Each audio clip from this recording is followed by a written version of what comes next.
अरे बापरे निंबू. आजी आजी काय म्हणतो वा? गावा आजी आपल्या घरात कोणची पूजा केली का? पूजा नाही हो बाई, पूजा तर नाही केली.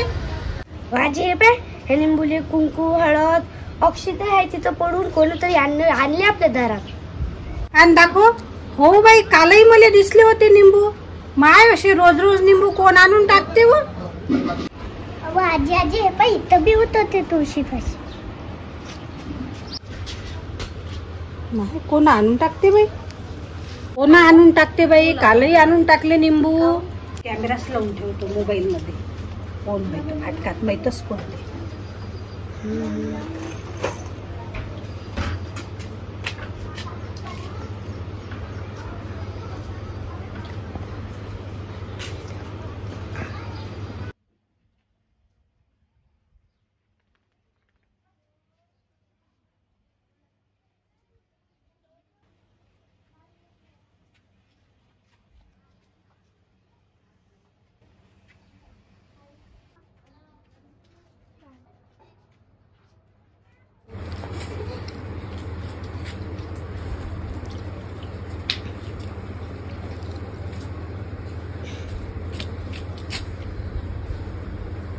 मा बाई, हे काऊन असे करून राहिली गड्या? हे काऊन असे करून राहिली? शिला, शिला, ते तुम्हाला तुमची लाईनी बहीण आवाज देत आहे ना. काय आवाज देत आहे आता? पहा काय म्हणते तर. काय म्हणतो जोरात ना? मला सांगत होती बाबा शिल्पा. केला माय शिला, तू कवापासून जादू टोण्यावर विश्वास करून राहिली व? जादू टोना काही बोलतो बाई रत्ना तू. म्हणले आता मी काय शिकेन बाई जादू टोना?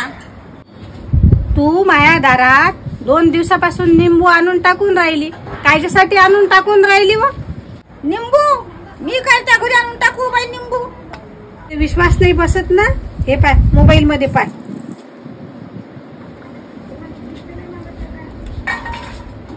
काय केलं बाई? हे दिसली वाटते बाई इले बापा. ये बापा त्या मोबाईल. बाई मायकून काही चूक झाली असत तर मला सांग ना तू. असे निंबून हे जादू टोण्यावर विश्वास काऊन करून राहिले तू? ये बाई तू बस, तुला सांगतो मी गोष्ट. ये माय माय दाखव नको गुरुबाई, मला माफ कर माय एवढं. अहो बाई रत्ना, आता आपल्या बाबानं तुला ते नेकर दिलं, मला ते नेकर दिलं. मग दोघीच्या वाटण्यासारख्याच झाल्या का नाही? सारख्याच वाटण्या झाल्या ना. मग नेकरात चांगला का बुस पिकते, मला पिकतच नाही बिचारे. मग मी त्या बाबाकडे गेली होती. कोणत्या बाबाकडे? हाय एक बाबा तिकडं दूर हाय. तर त्याला म्हणलं मी ना का मा वावरात पिकत नाही, मा बाईनी झाडात नाही पिकते. तर काही द्या बायाच्या आलं मले. तर त्यानं 500 रुपये घेतले माझ्याकडून. 500 रुपये घेतले त्याजवळून. तर ते म्हणे का त्या बहिणीच्या घरी 5 दिवस 5 निंब टाक. 5 दिवस 5 निंब टाक म्हणे बहिणीच्या घरी. मग त्यानं काय होते?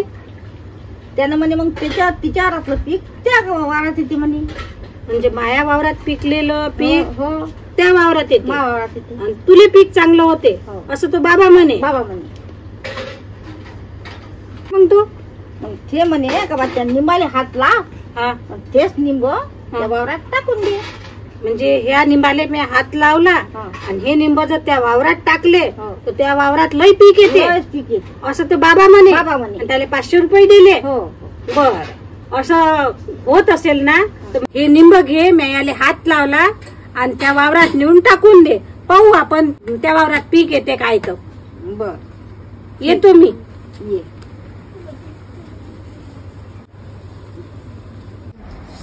बापरे वा, त्या आत्याबाईनं लिंबाले हात लावला.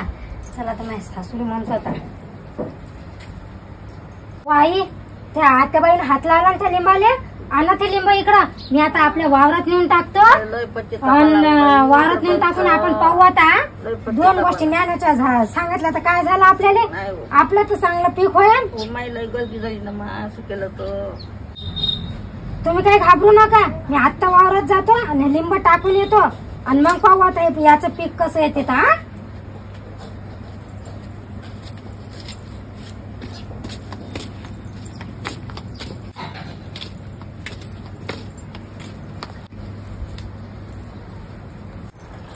हा हॅलो, काय तुम्ही आम्हाला बियाणं देऊ राहिले? हो हो बरं बरं, हो आलोच.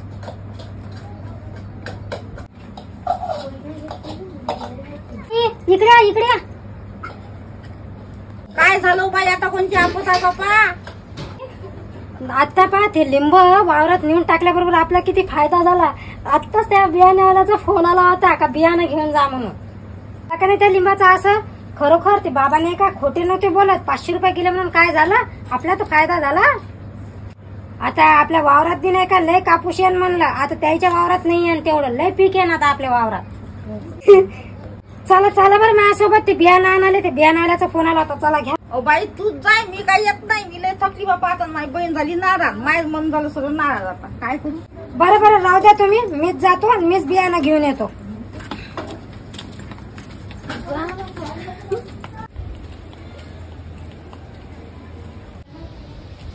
हॅलो हॅलो, हा मी नाही का तुमच्याचकडे येऊ राहिली होती बियाणं घ्या आले. तसं आहे का, मी तुमच्याचकडे येऊ राहिली होती बियाणं घ्या आले.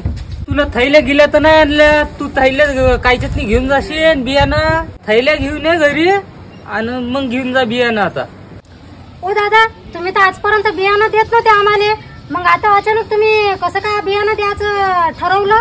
ना बाई नाही का, त्यानं बियाण्याचे पैसे दिले आहे म्हणून बियाणं देत. त्या रत्नाबाईने पैसे दिले का? बापरे, बरं बरं. ये तुम्ही दादा थैल्या घेऊन. लवकर घाई करता जरा.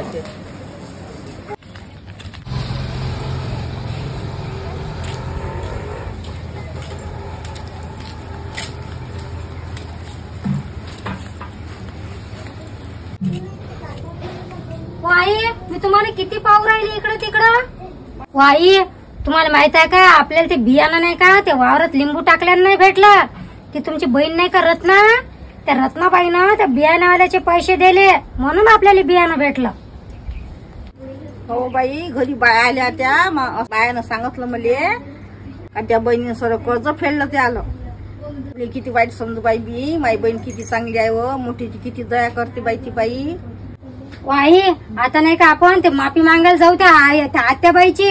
त्या बाबाच्या फसकड्यात पडलो तर आपल्या घरातच भांडणं लागले म्हणलं तुमच्या बहिणीतच. त्या बाबाला एवढे पैसे तर पैसे देऊन बसलो आपण. चला आता माफी मागायला त्या आत्याबाई. चल बरं बाई, जाऊ माफी मागायला. चला चला, चप्पल घाल दे मला पायात. गेले बाई, चला, हे झालं बाप्पा. आता त्या आत्याबाईची माफी मागा. आता मला माफ कर बाई, माफ लय गलती झाली बाई, आता असं करणार नाही. गलती झाली ते आम्ही त्या बाबाच्या याच्यात आलो, त्या बाबांना लय लालूच दाखवली होती म्हणून आम्ही त्या बाबाच्या लालूच मध्ये आलो. ते आता चुकलो आम्ही, माफ करा आम्हाला. बस इकडे, काय झालं सांग बरं. बस बस उपू, बस इथं. पहा, तुम्ही दोघी जणी कान देऊ नाही का, कोणाच्या बाबाच्या यानं आणि जादू टोण्यानं आपल्या शेतात पिकत नसते. आपल्या मेहनतीवर विश्वास ठेवा, आपल्या कष्टावर विश्वास ठेवा. कष्ट केल्यानं, मेहनत केल्यानंच फळ भेटत असते. मी कष्ट करते, मेहनत करते म्हणून माझ्या शेतात पिकते. तुम्ही शेतात जाऊनही पाहत नाही कसा तू कापूस पिकल. हो बाई, बरोबर आहे. आता आम्ही मेहनत करत जाऊ. ते पण बाबानं तुला 3 एकर दिलं, मला 3 एकर दिलं, पण मी त्या 3 एकरात अहोरात्र कष्ट करते. त्याच्यात स्वतः निंदाले जाते, स्वतः कापूस वेचायला जाते. आणि तुम्ही दोघी जणी काय करता? काहीच करत नाही म्हणून तुम्हाला पिकत नाही. समजा, आता जादू टोण्यावर विश्वास करत नका जात जाऊ, समजलं? नाही. आता बहिणीचं कधी नातं तुटत नसते.